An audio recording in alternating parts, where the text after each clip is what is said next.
अलबेले किस्सों की दास्तां के सिलसिले शुरू हुए, बनके कहानियां कहानियां।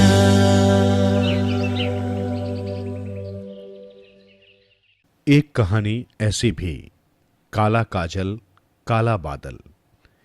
मेवाड़ में एक राजा राज करता था। सिरोही के प्रजाजनों में राजा का बहुत मान था। राजा का मंत्री कुंवरपाल बहुत चतुर था। वो हमेशा ही राजा को बहुत सही सलाह देता था। प्रजाजनों में भी मंत्री का बड़ा मान था। राजा धर्म सिंह के मन में अपनी प्रजा के लिए वैसा ही स्नेह और प्यार था जैसा वो अपनी संतानों से करता था। मेवाड़ में बादलों की लुका छुपी का खेल चलता रहता था। जब बादल मेहरबान हो जाते थे तो अच्छी बरसात हो जाती। अच्छी बरसात से किसानों के चेहरे भी खिल जाते और राजा के खजाने में भी धन आ जाता था। एक बार बादलों ने राज पर बरसात की मेहरबानी नहीं करी। लोग खेतों के साथ साथ पीने के पानी के लिए भी तरसने लगे। राजा को जनता की तकलीफ पता लगी। उसने अपने खजाने से धन देकर जगह जगह कुएं बनवाए। सिरोही राज के पास अरबुदा के पहाड़ थे। इन पहाड़ों में एक धर्मात्मा ऋषि रहता था। राजा धर्म सिंह गुरुजी के आश्रम में पहुंचा और अपने राज्य में प्रजाजनों की तकलीफ का हाल बताते बताते आंखों में आंसू भरकर रोने लगा। गुरुजी को राजा पर दया आ गई। उन्होंने राजा को एक जादुई काजल की विद्या सिखाई और बताया कि जब कभी तुम्हारे राज्य में संकट बहुत गहरा जाए तब तुम इस विद्या का प्रयोग करना। राजा बोला, गुरुजी, मैं इस विद्या के प्रयोग से प्रजाजनों का कैसे भला करूंगा? महात्मा बोले, यह तुम्हारी बुद्धिमानी पर निर्भर करेगा।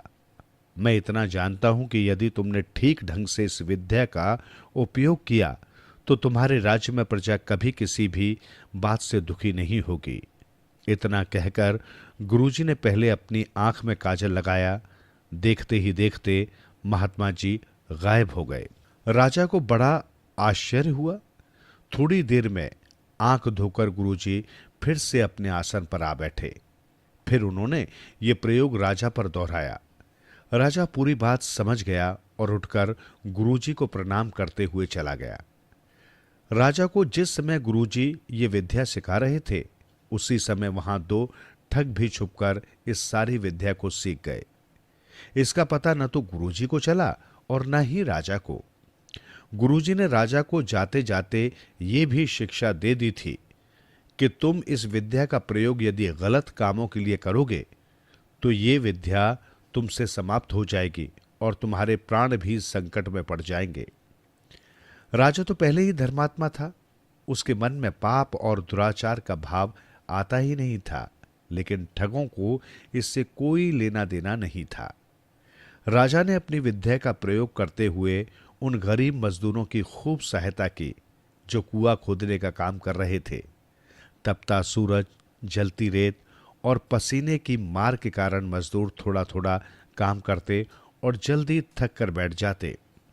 उनके पास पीने के लिए वैसे भी पानी की कमी थी, सो उनके काम की रफ्तार भी बहुत कम हो गई थी।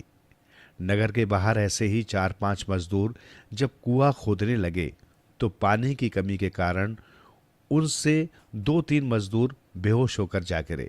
बचे हुए 2 मजदूर बात करने लगे। किशन बोला, राजा को क्या जवाब देंगे? दूसरा मजदूर हरभजन तो रोने ही लग गया। आज हमारी मजदूरी कटनी पक्की है, पानी भी नहीं मिल रहा है और मजदूरी भी नहीं मिलेगी। अदृश्य खड़े राजा धर्म सिंह ने ये सब बातें सुन ली। वो जादुई काजल लगाकर नगर में चारों तरफ घूमता रहता था, इसलिए राजा को उन दोनों मजदूरों ने भी नहीं देखा था। राजा तुरंत वहां से उड़ता हुआ गया और पानी का मटका लाकर पास के पेड़ के नीचे रख दिया। किशन का ध्यान थोड़ी देर में मटके की ओर गया। वो दौड़ता हुआ गया और मटका उठाकर ले आया। पहले उसने अपने तीनों साथियों को भरपेट पानी पिलाया, फिर दोनों ने भी अपने मुंह पर छींटे मारकर पानी पिया। पानी पीने से उनके चेहरों पर ताजगी आ गई। फिर वे धीरे धीरे अपने काम पर लग गए। ऐसे ही राजा कई दिनों तक अदृश्य रहकर किसानों, मजदूरों ग्रामीण औरतों और न जाने किन किन की मदद करता रहा। उधर दोनों ठग अपनी ठग विद्या में फेल हो गए, क्योंकि दूर दूर तक पड़े अकाल के कारण लोगों के पास कुछ भी शेष नहीं बचा था।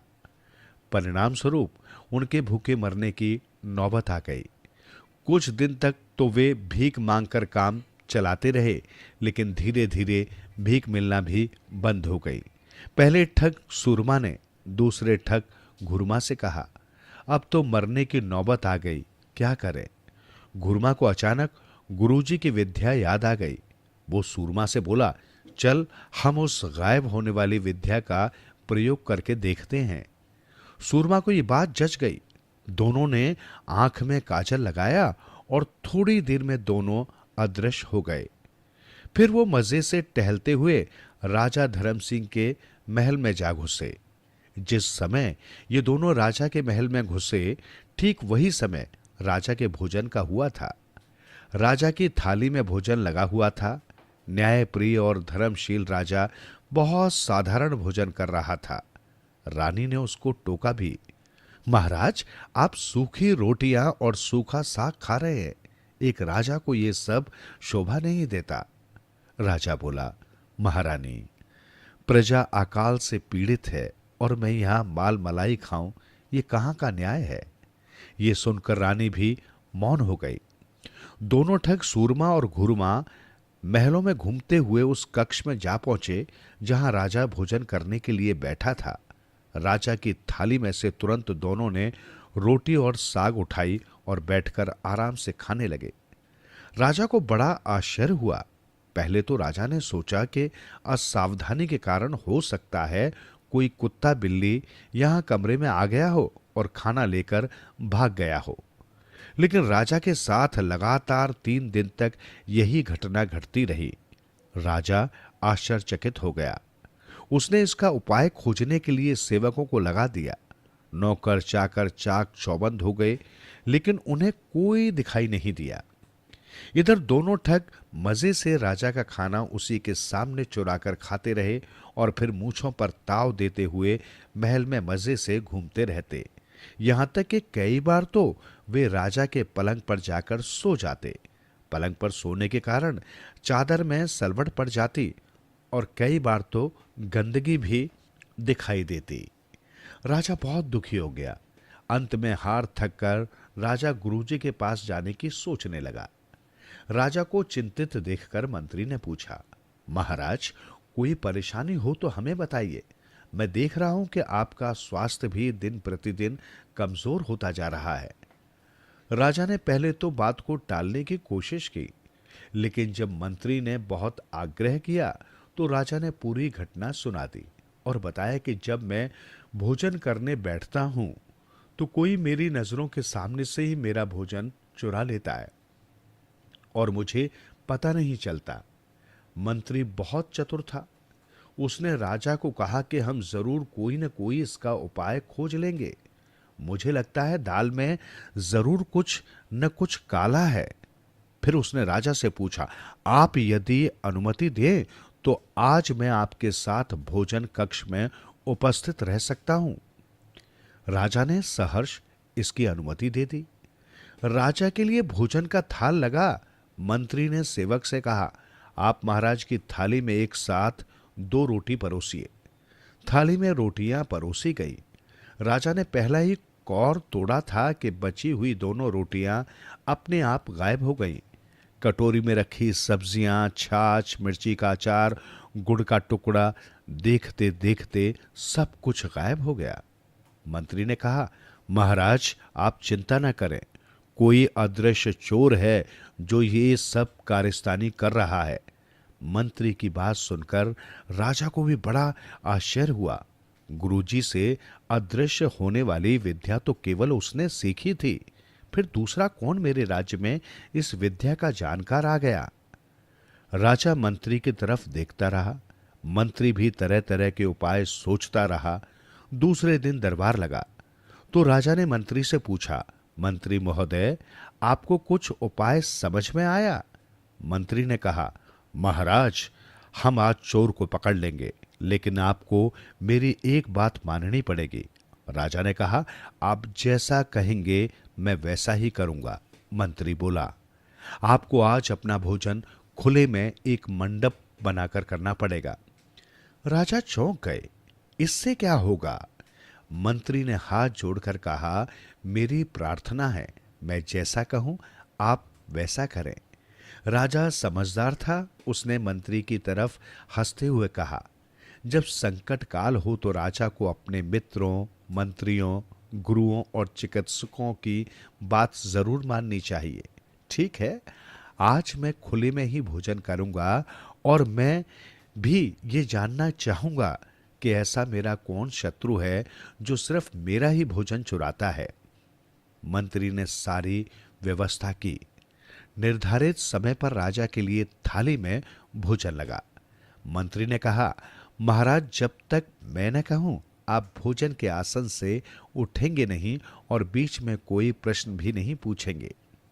मंत्री ने उसी कुएं के निकट मंडप बनवाया जहां राज्य के लोगों ने कुछ दिन पहले ही पानी खोदकर निकाला था।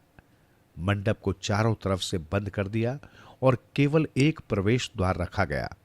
प्रवेश द्वार पर सफेद बारीक चूने का पाउडर बिछा दिया गया। ये काम तब किया गया जब सब लोग मंडप में आ चुके थे।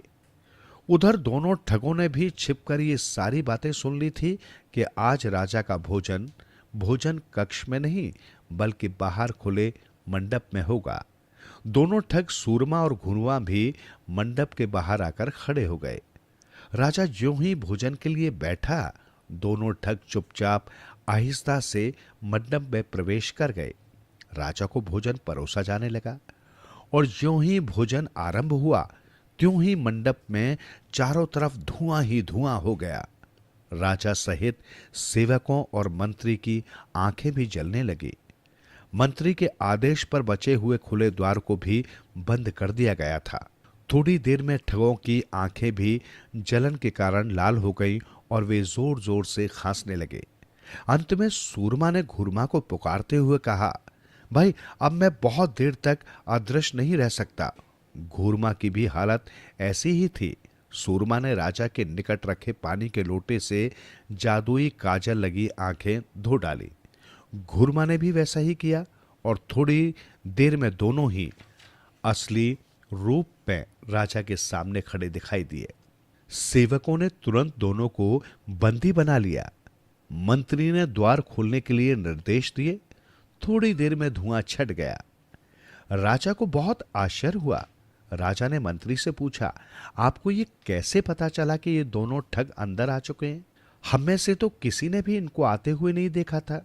मंत्री ने कहा, महाराज, जब आपको भोजन परोसा जा रहा था तब मैं टकटकी लगाकर दरवाजे की ओर ही देख रहा था। मुझे ये दोनों ठग आते हुए तो दिखाई नहीं दिए, लेकिन जब ये अंदर प्रवेश कर गए तब चूने के सफेद पाउडर पर मुझे इनके पैरों के निशान दिखाई दे गए। मैं समझ गया कि कोई न कोई व्यक्ति अदृश्य रूप से अंदर आया है। आगे की सारी बात तो आप जानते ही हैं। राजा ने पूछा, तुम दोनों कौन हो और ये क्या काम कर रहे हो? सूरमा और घुरमा ने हाथ जोड़कर कहा, महाराज, हम ठग हैं और भूखे मरने के कारण भोजन चुराकर खाने लगे। हमें आपके महल में सुरक्षित स्थान मिला और ठीक ठाक भोजन भी मिलने लग गया। राजा को बहुत आश्चर्य हुआ। तुम दोनों स्वार्थ में इतने अंधे हो गए कि भोजन जैसी वस्तु ही चुराने लग गए। अब मुझे साफ साफ बताओ कि तुमने ये विद्या कहां से पाई है? दोनों ठग हाथ जोड़कर बोले, जब आप गुरुजी के पास ये विद्या सीख रहे थे तब हम भी वहीं पीछे खड़े होकर इस सारी विद्या का रहस्य जान गए थे। इसलिए ज्यों ही गुरुजी अपने कक्ष से बाहर निकले, हम भी वो काजल की डिबिया उठाकर अपने साथ ले आए। बस तभी से हम इस पाप कर्म को करने में लगे हैं। राजा दोनों ठगों को गुरुजी के आश्रम पर ले गया और सारी कथा विस्तार से सुनाई। आचार्य ने क्रोधित होकर कहा, भूख के कारण नहीं बल्कि अपने मन के पाप के कारण तुमने ये अनीतिपूर्ण काम किए हैं। यदि तुम राजा को अपनी परिस्थितियां बताते तो वे अन्य प्रजाजनों की तरह तुम्हारे लिए भी भोजन का प्रबंध कर देते। आचार्य ने कहा कि तुम्हें अब अपने कर्म का दंड भुगतना पड़ेगा। उन्होंने पहले ठग सूरमा से कहा, जाओ तुम बादल बन जाओ, और घूरमा से कहा, तुम बीज बन जाओ। बादल बरसकर जब बीज उगेंगे और ये धरती हरी भरी होगी और यहाँ की प्रजा का जब जीवन आनंद में व्यतीत होगा, तब तुम लोगों का प्रायश्चित पूरा होगा। दोनों ने शीश नवाकर आचार्य के आदेश को स्वीकार कर लिया। अगले ही दिन राज्य में खूब झमाझम बरसात हुई और किसानों ने खूब हल चलाए और बीज बोए। इस तरह प्रजा भरपूर फसल देखकर बहुत आनंदित हुई। राजा ने अपने दरबार में मंत्री के साथ बैठे हुए प्रजाजनों से कहा, प्रायश्चित का इससे उत्तम उदाहरण दूसरा नहीं हो सकता।